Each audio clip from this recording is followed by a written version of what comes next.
अरहम तुलसी अध्यात्म नीडम द्वारा आयोजित गुणतीसवां प्रेक्षा ध्यान शिविर स्थान मानव सेवा संघ शाहीबाग अहमदाबाद।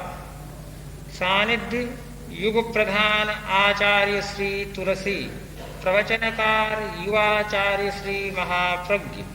विषय यथार्थवादी दृष्टिकोण।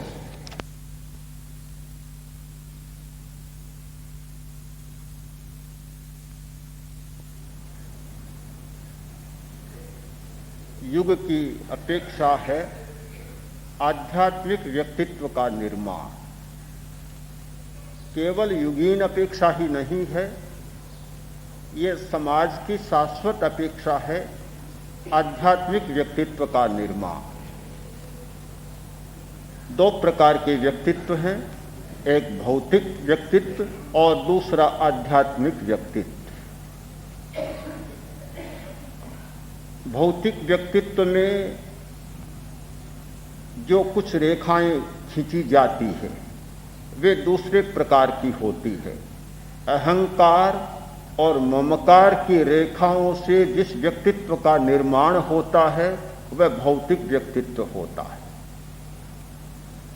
और जिस व्यक्तित्व का निर्माण सच्चाइयों के आधार पर होता है, काल्पनिक रेखाओं के आधार पर नहीं होता, वह आध्यात्मिक व्यक्तित्व होता है। समाज में सबसे बड़ा प्रश्न है संबंधों का। व्यक्ति अकेला नहीं है, समाज का जीवन जी रहा है, और सामाजिक जीवन का अर्थ होता है संबंधों का जीवन। संबंध ही संबंध, पदार्थ के साथ संबंध, परिवार के साथ संबंध, गांव के साथ, समाज के साथ, राष्ट्र के साथ, ये संबंधों की एक ऐसी श्रृंखला है कि सामाजिक प्राणी संबंधों का जीवन जीता है। संबंध छोड़े नहीं जा सकते। आध्यात्मिक व्यक्ति भी संबंधों को सर्वथा त्याग नहीं सकता। जीवन यात्रा चलती है तब तक संबंध रहते हैं, छूटते नहीं। सदेह अवस्था में संबंध नहीं छूटते। यदि विदेह हो जाए तो एक दूसरी स्थिति बन जाती है, किंतु जब तक शरीर है, जब तक इंद्रियां हैं, जब तक मन है, चित्त है, तब तक संबंध सारे छोड़े नहीं जा सकते। तो संबंधों का जीवन जीना है, आध्यात्मिक व्यक्ति को भी जीना है और भौतिक व्यक्ति को भी जीना है। पर दोनों के जीने में बहुत बड़ा एक अंतर होता है। भौतिक व्यक्तित्व वाला आदमी अहंकार के साथ संबंध जोड़ता है और ममकार के साथ संबंध जोड़ता है। कोई भी संबंध ऐसा नहीं होता जिसकी पृष्ठभूमि में अहंकार न बोलता हो या ममत्व की परछाई न हो। दोनों होते। मैं हूं, यह अनुभूति तो एक शाश्वत अनुभूति है, अपने अस्तित्व की अनुभूति है कि अहम अस्मि, मैं हूं। किंतु जब अहंकार के साथ आदमी जुड़ता है तो मैं हूं यह अस्तित्व के साथ जुड़ा हुआ प्रयोग नहीं होता, किंतु किसी प्रतिष्ठा पद के साथ जुड़ा हुआ प्रयोग होता है। मैं हूं इसका अर्थ हो जाता है कि मैं धनवान हूं, मैं शक्तिशाली हूं, मैं विद्वान हूं, मैं शासक हूं, प्रशासक हूं, आदि आदि पदों, प्रतिष्ठाओं और स्थानों के साथ अहम जुड़ जाता है। अस्तित्व बोध का अहम कहीं खतरा पैदा नहीं करता, किंतु यह अहम बहुत बड़े खतरे पैदा करता है। और इसलिए करता है कि यह अहम व्यक्ति को बांट देता है कि यह छोटा है, मैं बड़ा हूं। ये नौकर है इसलिए छोटा है, मैं मालिक हूं इसलिए बड़ा हूं। एक भेद की रेखा खिंच जाती है आदमी आदमी के बीच। आदमी को बांटने की प्रारंभिक रेखा है अहंकार। अपने को एक रूप में देखता है, दूसरे को दूसरे रूप में देखता है। मैं कुलीन हूं, यह कुलीन नहीं है। मैं स्पृश्य हूं, यह अस्पृश्य है। ये सारी जो भेद की रेखाएं खींची गई, ये अहंकार के आधार पर ही खींची गई। तो भौतिक व्यक्तित्व का पहला काम होता है तोड़ना। तोड़ना व्यक्ति को बांटता चला जाता है, तोड़ता चला जाता है। तोड़ना ही तोड़ना, विभाग करना, रेखाएं खींचते चले जाना, और न जाने कितनी रेखाएं खींची है। पूरा समाज ये विभाग की रेखाओं से भरा हुआ है। कभी कभी तो बड़ा आश्चर्य होता है कि ये जातिवाद की रेखाओं पर जब सोचते हैं तो ऐसा लगता है कि तोड़ते ही चले गए, तोड़ते ही चले गए। कभी तो प्रारंभ में किया होगा कि चतुर्वर्ण 4 में बांटा होगा, पर अब तो बांटते बांटते इतनी अवान्तर रेखाएं खिंच गई कि आदमी कहाँ है बेचारे का पता ही नहीं चलता। आदमी को कभी पहचाना ही नहीं जाता। एक जाति को ले लें, उसमें भी इतनी अवान्तर जातियां हैं कि आदमी तो उनके नीचे दबा हुआ पड़ा है, कहीं पता ही नहीं चलता। अहंकार का पहला काम होता है बांटना, विभक्त करना और तोड़ना। दूसरा है ममकार, मेरा, यह भी बांटता है। आदमी को कैसे बांटा गया है, मेरा। अब जिसके साथ मेरा शब्द जुड़ गया वह अलग हो गई, और तेरा जुड़ा वह चीज अलग हो गई। आदमी भी अलग हो गया कि मेरा बेटा, तो बेटा अलग हो गया, तेरा वह अलग हो गया। वहां भी बच गया मेरा घर और तेरा घर, बीच में एक दीवार खिंच गई। और दो भाई भी जब मेरा तेरे में होते हैं तो बीच में दीवार खिंच जाती है।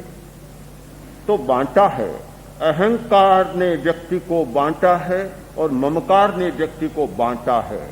तो भौतिक व्यक्तित्व का अर्थ होता है व्यक्तियों को तोड़ना, बांटना, खंडित कर देना।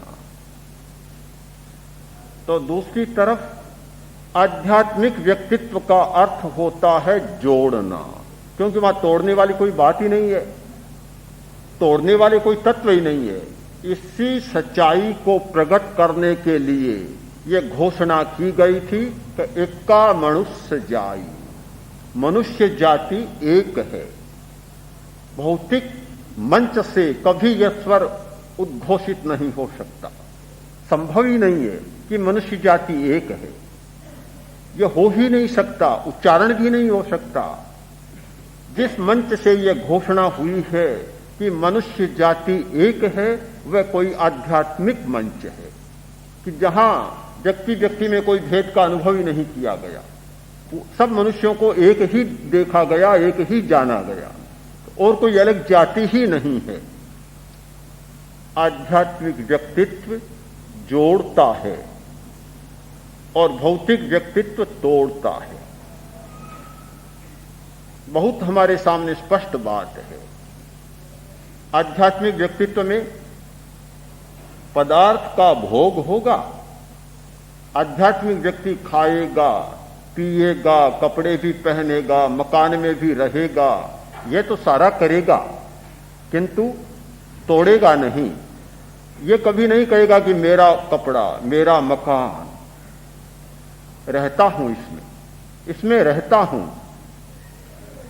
एक भाषा भी है कुछ लोगों में, गांव में भी जाते हैं, पदयात्रा के समय ठहरते हैं और घर मालिक से पूछते हैं कि ये तुम्हारा घर है कि मेरा किसका है? घर तो भगवान का है, मेरा नहीं। उसके पीछे भी एक सिद्धांत है कि ममत्व नहीं हो, ममत्व मेरापन न आए। सच्चाई है कि किसका है, किसी का नहीं है।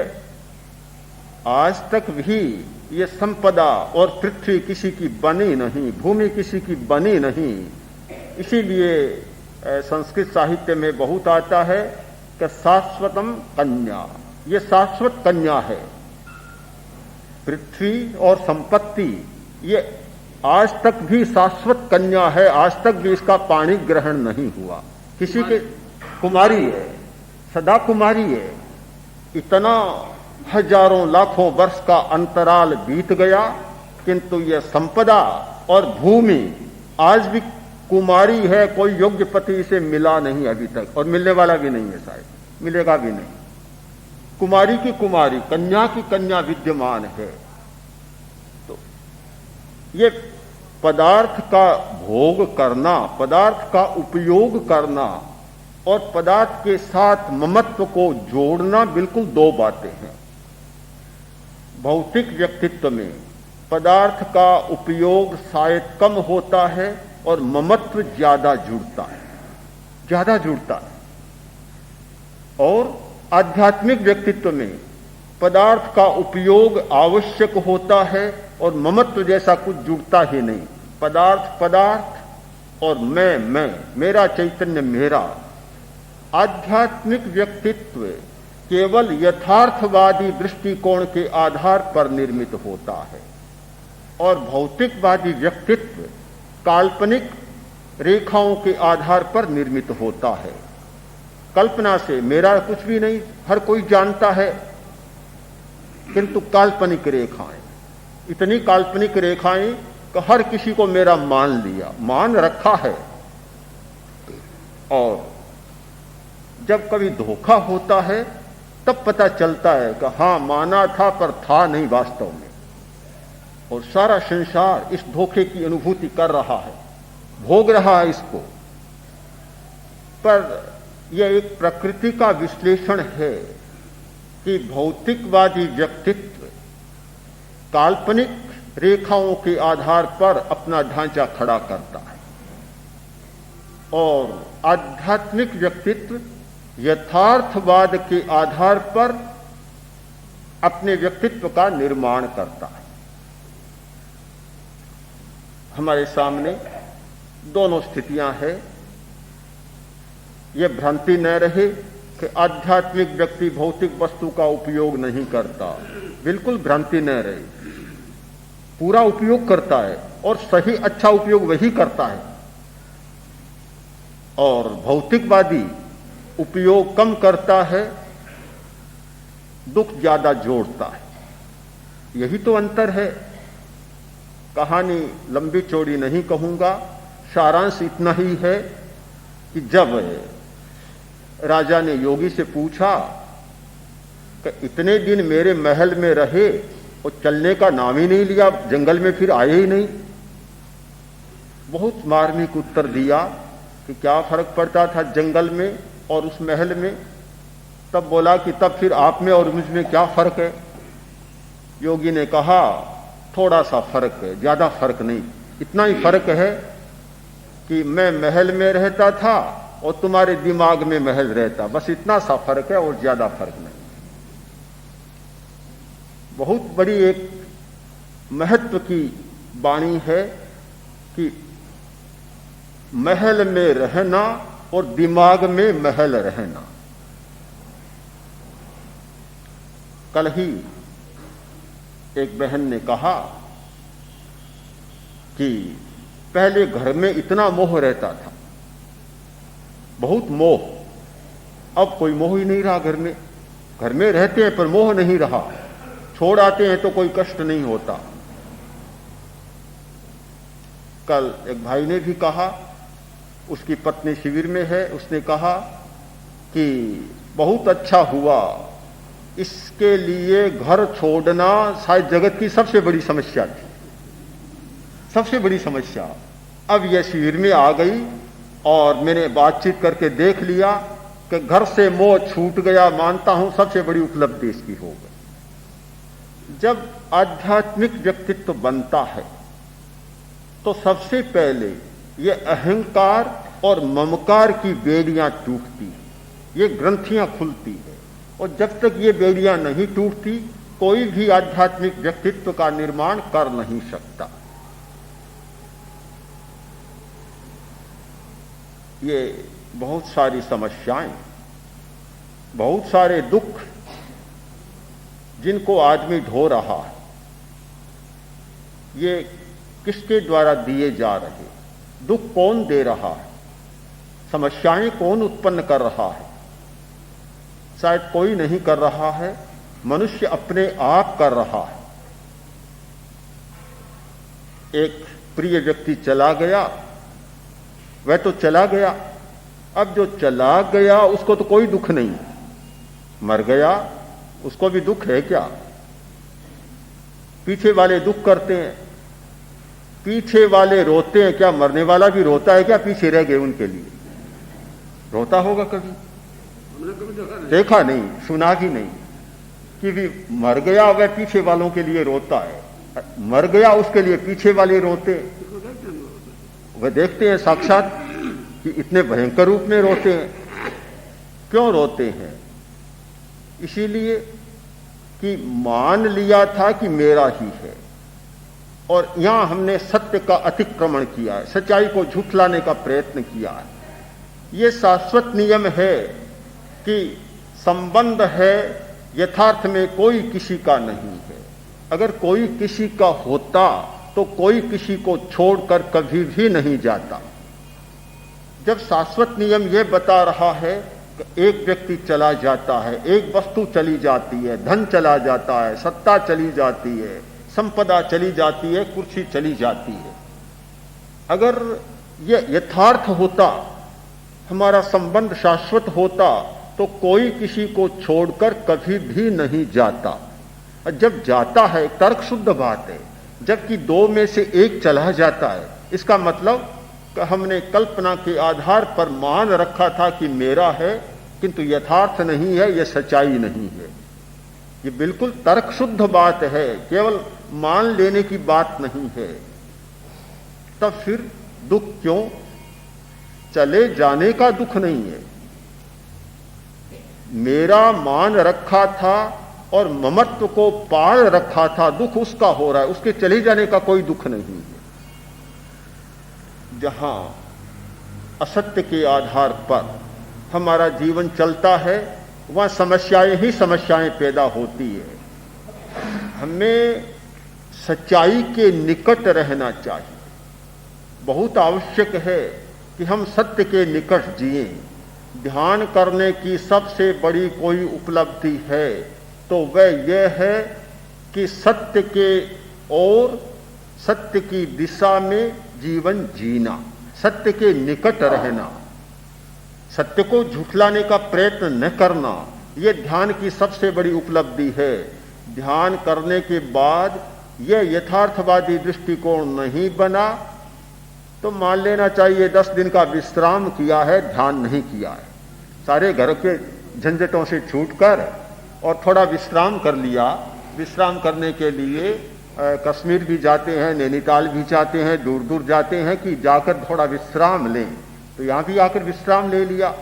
यदि वह बात नहीं बनी तो मात्र विश्राम स्थल होगा, यह आध्यात्मिक स्थल नहीं होगा।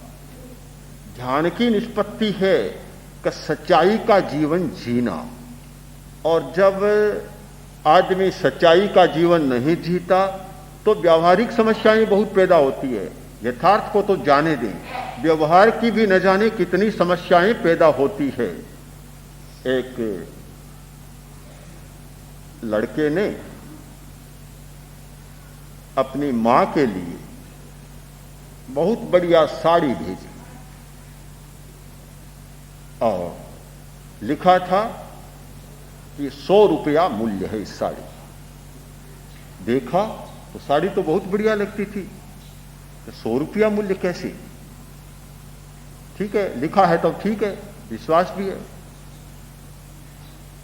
कुछ दिनों बाद पड़ोसिन आई घर पर, और जब महिलाएं मिलती है तो रसोई, पानी, साड़ियां, गहने, ये सारी चर्चाएं स्वाभाविक है होना, इसमें कोई आश्चर्य की बात नहीं है। तो बातचीत चली साड़ियों की, तो उसने कहा, देखो मेरे बेटे ने एक बढ़िया साड़ी भेजी है, बहुत बढ़िया, पर आश्चर्य होता है कि कीमत बहुत थोड़ी है, बहुत थोड़ी कीमत है। उसने कहा दिखाओ, साड़ी दिखाई तो बहुत बढ़िया थी। तो 100 रुपये में आ गई? कहा हाँ। वह बोली एक काम करो, मैं 250 रुपया देती हूं, मुझे साड़ी दे दो। उसने सोचा 150 रुपये का नफा हो रहा है, फिर दूसरी साड़ी आ जाएगी, क्या फर्क पड़ेगा, 250 दो आ जाएगी। हाँ, 2 2.5 आ जाएगी, 1.5 और आ जाएगी। तो साड़ी दे दी। लड़का आया, कुछ दिनों बाद बात चली और पूछा साड़ी का उपयोग किया कि नहीं किया। तो पड़ी क्या काम लगेगी कि पड़ी नहीं है, मैंने तो बेच दी। बेची क्यों? कितने में बेची? कि बहुत नफा किया, 250 में। 250 में। बोला अन्याय कर दिया। क्या हुआ? कि 1000 रुपये की साड़ी थी, वे तो 1000 रुपये की साड़ी थी। तो तुमने लिखा था 100। मैंने सोचा कि 1000 का लिखूंगा तो मां कहेगी इतना क्यों खर्च किया, तो मैंने ऐसे ही 100 रुपये लिख दी। असत्य के आधार पर चलने वाला जीवन, झूठ के आधार पर चलने वाला व्यक्ति किस प्रकार धोखा खाता है, उसका एक बहुत मार्मिक उदाहरण है। और ऐसे धोखे न जाने कितने लोग नहीं खाते, बहुत लोग खाते हैं। झूठ पर तो हमारा भरोसा जम गया, पता नहीं क्यों जम गया। जबकि कहा तो यह जाता है कि झूठ बोलने वाले का विश्वास नहीं होता, इसकी दोहाई भी देते जा रहे हैं और झूठ पर पूरा विश्वास भी करते जा रहे हैं। यही तो दोहरे व्यक्तित्व का काम होता है, यही तो भौतिक व्यक्तित्व का काम होता है कि एक प्रकार की दुहाई देना और दूसरे प्रकार का आचरण करना। झूठ से क्या हानियां होती है? झूठ का विश्वास नहीं होता, आदमी दोहरा रहा है और ज्यादा से ज्यादा झूठ का उपयोग भी कर रहा है। ये सारी समस्याएं, ये भौतिक व्यक्तित्व की समस्याएं। आध्यात्मिक व्यक्तित्व जो यथार्थ के आधार पर खड़ा होता है, उसमें ये समस्याएं नहीं होती। आध्यात्मिक व्यक्ति न झूठ का सहारा लेता, न किसी को धोखा देता, विश्वासघात नहीं करता, न अप्रामाणिक बनता, सत्य के साथ इतना जुड़ा हुआ होता है कि जहां सत्य का थोड़ा सा भी अतिक्रमण हो रहा हो, अपने आप को पीछे सरका लेता है। लोग अनुभव करते हैं कि ये सारी काल्पनिक बातें, कि सच्चाई से ऐसे जीवन चल सकता है, बिल्कुल काल्पनिक बात है। मूढ़ता इतनी गहरी हो गई कि जो काल्पनिक है उसको तो यथार्थ माना जा रहा है और जो यथार्थ है उसे अस्वाभाविक या काल्पनिक माना जा रहा है। बहुत बड़ा एक युग का विपर्य है, केवल एक तो व्यक्ति का विपर्य नहीं, सारे युग का विपर्य है। दृष्टिकोण युग का उल्टा हो गया। मूढ़ता, इतनी मूढ़ता, और भौतिकवादी व्यक्तित्व की देन है मूढ़ता। मूढ़ता में जीना और मूढ़ता को पालना, यह भौतिकवादी व्यक्तित्व का लक्षण है। और अगर यह न हो तो शायद वह रह भी नहीं सकता। तो आस्था यह बन गई कि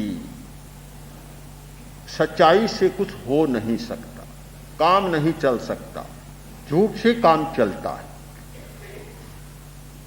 इसी आधार पर सारी जीवन की प्रक्रिया बदल गई। मां से भी झूठ बोल सकता है, पिता से भी झूठ बोल सकता है, भाई से भी झूठ बोल सकता है, पत्नी के साथ भी झूठ बोल सकता है, और क्या शायद समय समय पर धर्मगुरु के साथ भी झूठ का व्यवहार कर सकता है। क्योंकि आस्था है कि झूठ के बिना काम नहीं चलेगा। और लोग ऐसा अच्छा तर्क देते हैं कि सत्य की इतनी बातें करते हैं, पर झूठ से तो 2 मिनट में काम हो जाता है। सत्य को लेकर जीवन भर लटकते ही फिरो, कोई काम ही नहीं बनता। तर्क तो है, तर्क और काम भी बनता है, पर इस बात को नहीं सोचा, तर्क को आगे नहीं बढ़ाया कि झूठ से काम बनता है तो झूठ पाल रहे हो इसीलिए बनता है।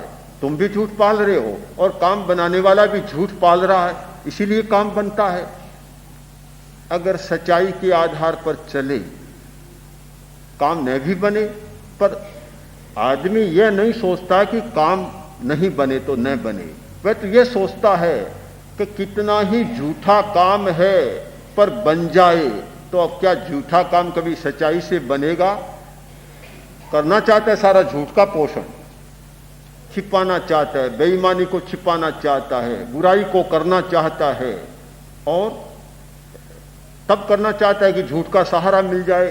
तो झूठ को पालने के लिए तो झूठ का ही सहारा मिलेगा, और इस आधार पर एक तर्क बना लिया और अपने आप को उसमें फंसाता चला जा रहा है। आध्यात्मिक व्यक्तित्व में चिंतन की धारा बदल जाती है, क्योंकि जब वह गलत काम ही नहीं करना चाहता तो उसे झूठ का सहारा लेने की जरूरत नहीं होती। झूठ का सहारा तो तब चाहिए जबकि गलत काम को संभालना है और उसे पालना है। काम ही यथार्थ की भूमिका पर करता है तो फिर झूठ की कोई आवश्यकता ही नहीं होती। आज की एक विकट समस्या है यह भौतिक व्यक्तित्व का विकास इतना होता जा रहा है। आप इसे पदार्थ विकास के साथ न जोड़ें। पदार्थ का विकास होना यह कोई भौतिक व्यक्तित्व का विकास नहीं है, बिल्कुल दो बात है। पदार्थ का विकास तो आध्यात्मिक व्यक्तित्व भी कर सकता है, क्योंकि वह तो मात्र अपेक्षा है, आवश्यकता है। किंतु पदार्थ के विकास की बात नहीं, किंतु पदार्थ के साथ जुड़ जाने की बात। और आदमी इतना जुड़ गया कि दृष्टिकोण ही सारा यथार्थ परक बन गया। ध्यान की निष्पत्ति या धर्म की निष्पत्ति यदि कोई है तो वह यही है कि पदार्थ और चेतना दोनों के बीच की एक भेद रेखा बराबर बनी रहे। जब ये पदार्थ और चेतना के बीच की भेद रेखा छूट जाती है, वहां ये सारी समस्याएं उत्पन्न होती है।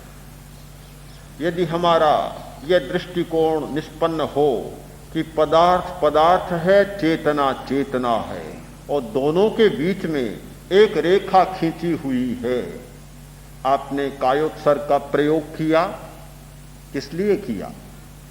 क्या इसीलिए किया कि विश्राम मिल जाए, रक्तचाप कम हो जाए, शरीर की क्रियाएं संतुलित हो जाए, इसीलिए कायोत्सर्ग का प्रयोग किया? तो आपने शवासन किया, कायोत्सर्ग नहीं किया। हठयोग का शब्द है शवासन। शवासन का मतलब मुर्दे का आसन, मुर्दे की तरह हो जाना। जब चेतना नहीं जुड़ी तो ठीक शब्द का चुनाव हुआ है, शवासन ही हुआ आपका। सब बहुत बढ़िया है शवासन। शवासन में चेतना छूट जाती है और मुर्दे का आभास होता है, और कायोत्सर्ग में चेतना का आभास होता है, शरीर छूटता है और काया का उत्सर्ग करने वाला चेतन बच जाता है। एक में चेतन बचता है और दूसरे में शरीर बचता है, चेतना छूट जाती है। शब्दों में भी बहुत बड़ा गहरा अर्थ है, और चुनाव भी न जाने कैसे हो गया, शवासन और कायोत्सर्ग। कायोत्सर्ग अपन कभी शवासन नहीं करते। हाँ, शवासन नहीं, आपने यहां शवासन नहीं किया है, कायोत्सर्ग का प्रयोग किया है। तो कायोत्सर्ग में जो ज्ञाता है, दृष्टा है, चेतन है, वह काया को छोड़ता है। दोनों के बीच में एक रेखा, कभी तुम अलग हो और मैं अलग हूं, दोनों साथ हैं हम, तुम भी मेरे साथ हो, मैं भी तुम्हारे साथ हूं, दोनों साथ साथ जी रहे हैं। पर मैं इस सच्चाई का अनुभव कर रहा हूं कायोत्सर्ग में कि आखिर तुम हो और मैं हूं।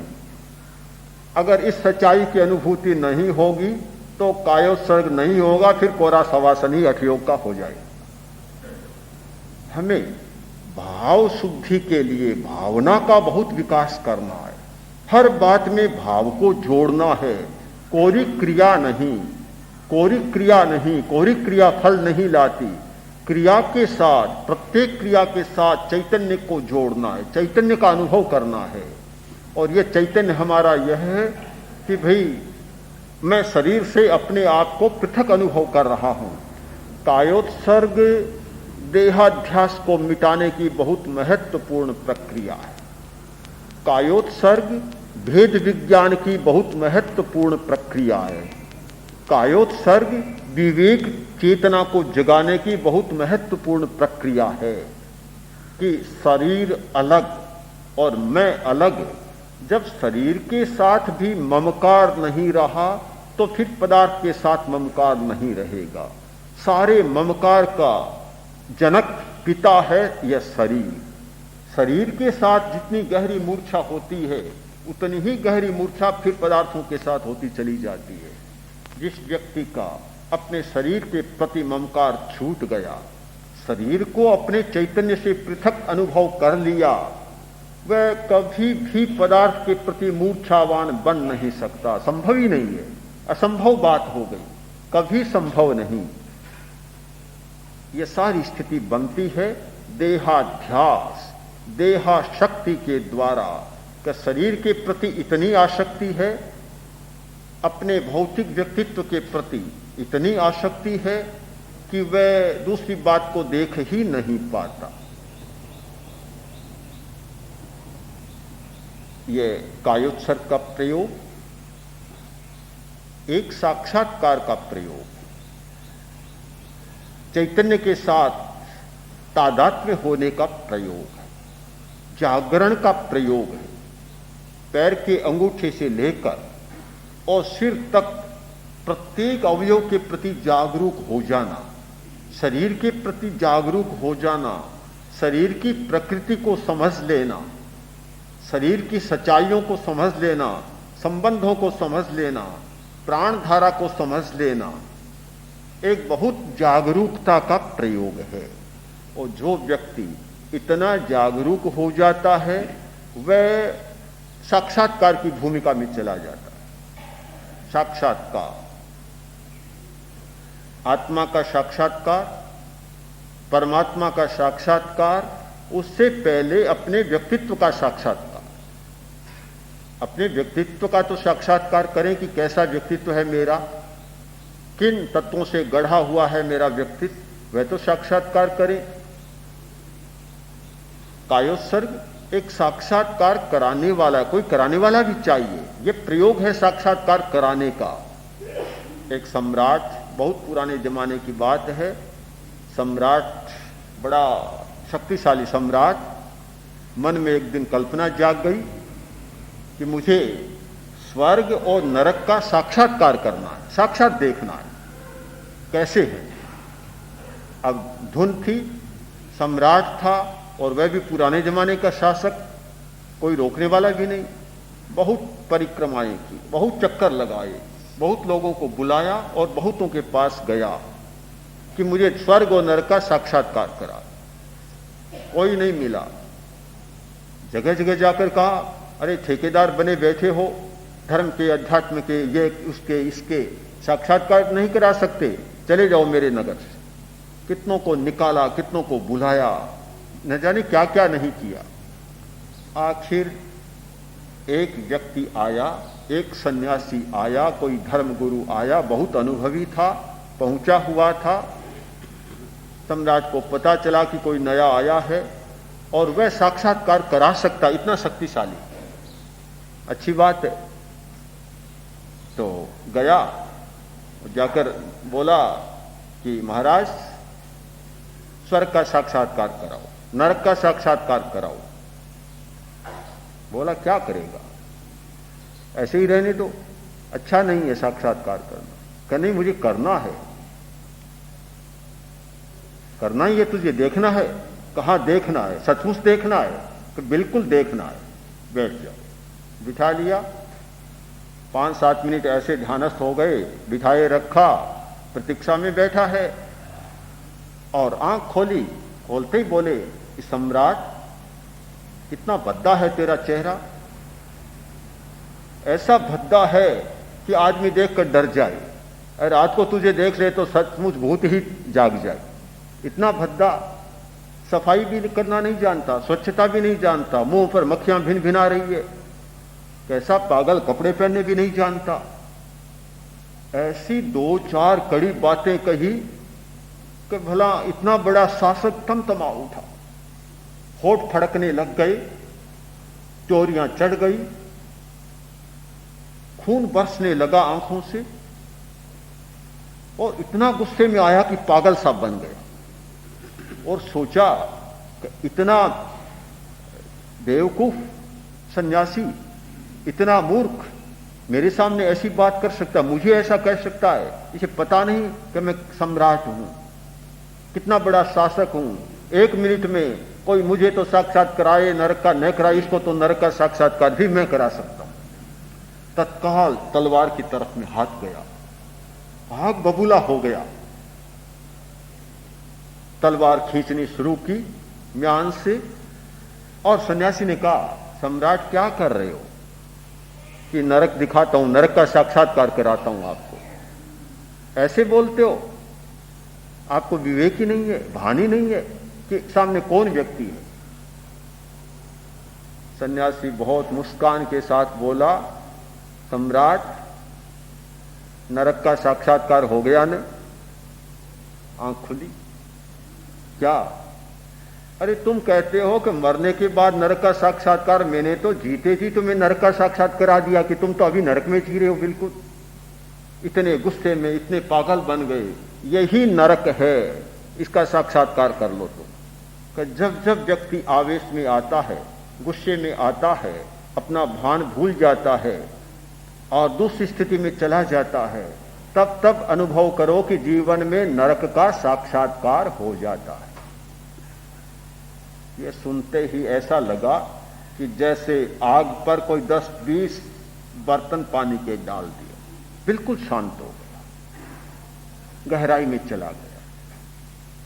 और उसने सोचा, सचमुच मैंने गलत काम किया। पहले सोचना चाहिए था सन्यासी मुझे क्यों कह रहा है। मन में अनुताप भी हुआ, सही नहीं किया।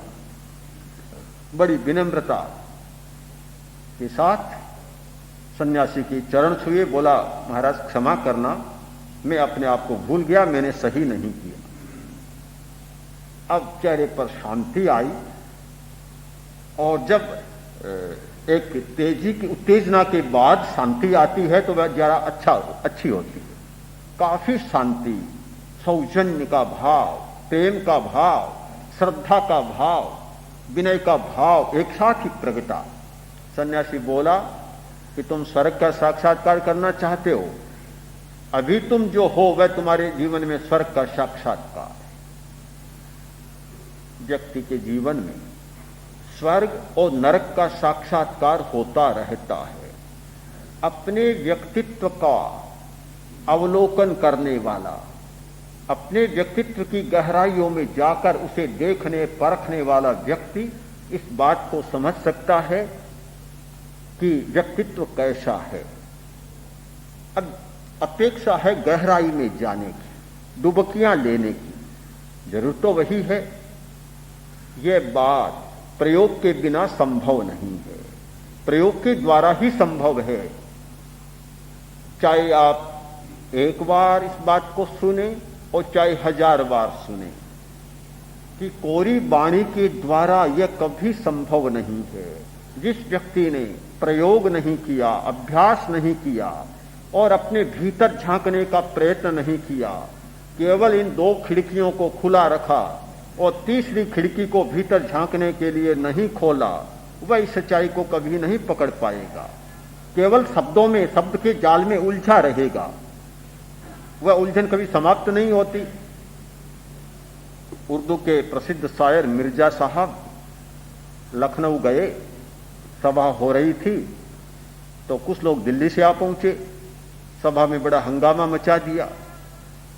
तो मिर्जा ने कहा कि भाई शांत रहो, सभा को भंग क्यों करना चाहते हो? कि क्यों क्या करना चाहते हो? हमारा एक बड़ा विवाद है, जब तक वह विवाद नहीं मिटेगा सभा नहीं होने देंगे। क्या विवाद है? कि रथ पुल्लिंग है या स्त्रीलिंग है? रथ शब्द पुल्लिंग या स्त्रीलिंग?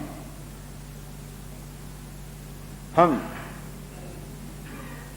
दिल्ली वाले रथ को स्त्रीलिंग मानते हैं और ये लखनऊ वाले पुल्लिंग मानते हैं। इसका आज निर्णय होना चाहिए, फैसला होना चाहिए कि रथ शब्द वास्तव में पुल्लिंग है या स्त्रीलिंग है।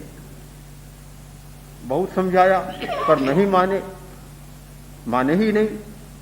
तब मिर्जा ने कहा, दो मैं समाधान देता हूं कि जब स्त्रियां बैठी होती है तब रथ स्त्रीलिंग होता है और पुरुष बैठे होते हैं तो रथ पुल्लिंग हो जाता है। शब्दों का झगड़ा, और इतना बड़ा ये शब्दों का झगड़ा है कि कभी अंत नहीं आता, चलता ही रहता है। धर्म के क्षेत्र में भी ये शब्दों का झगड़ा कम नहीं चल रहा है, सारा शब्दों का ही झगड़ा चल रहा है। जो अनुभव में चला जाता वह कभी झगड़ा करता नहीं, और जो अनुभव में नहीं जाता वह कभी झगड़ा छोड़ता नहीं। तो यही स्थिति चल रही है धर्म के क्षेत्र में भी। सारे तर्क और वितर्क छोटी छोटी बात को लेकर, ये क्या, ये क्यों, यह क्यों। एक परंपरा दूसरी परंपरा से भिन्न है, कोई कुछ मानती है, कोई कुछ मानती है, तो बस वही एक विवाद का मुख्य विषय बन गया। अनुभव पर कोई जाना नहीं चाहता और शाब्दिक झगड़ों को कोई छोड़ना नहीं चाहता। एक बहुत बड़ी समस्या है। इन सब समस्याओं से निपटने का एक महत्वपूर्ण उपाय है अनुभव का जागरण। अनुभव के जागते ही सारी बातें समाप्त हो जाती।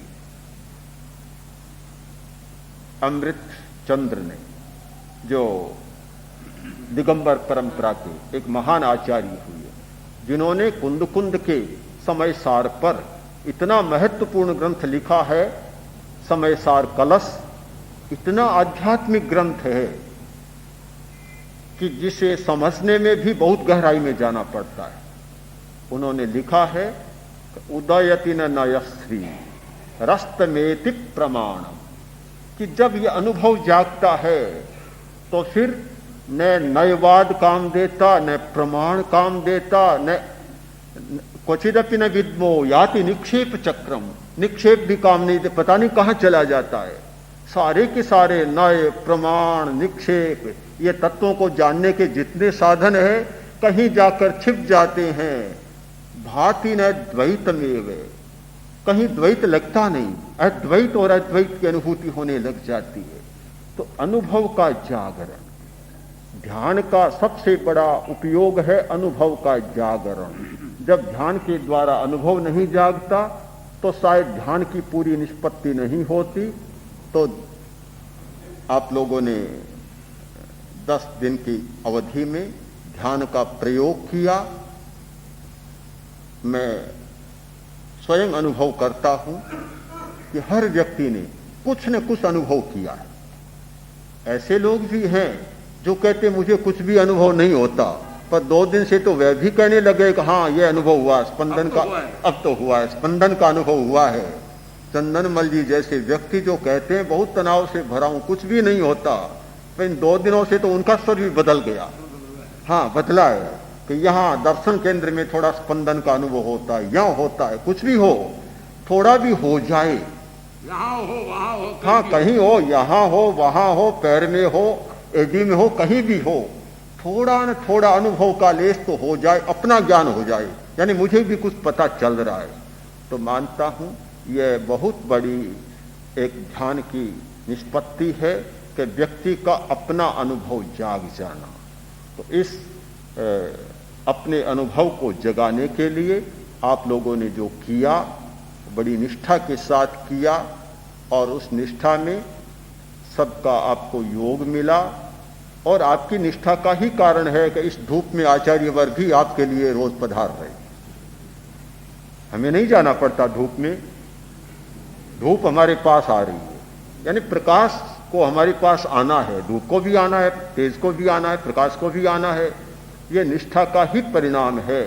तो प्रत्येक साधक की, जिसने साधना की है, यह निष्ठा बनी रहे कि अनुभव करना है, अनुभव को विकसित करना है और जगाना है। इस निष्ठा के साथ मैं कल्पना करता हूं कि पूरे आध्यात्मिक व्यक्तित्व का निर्माण संभव हो सकता है।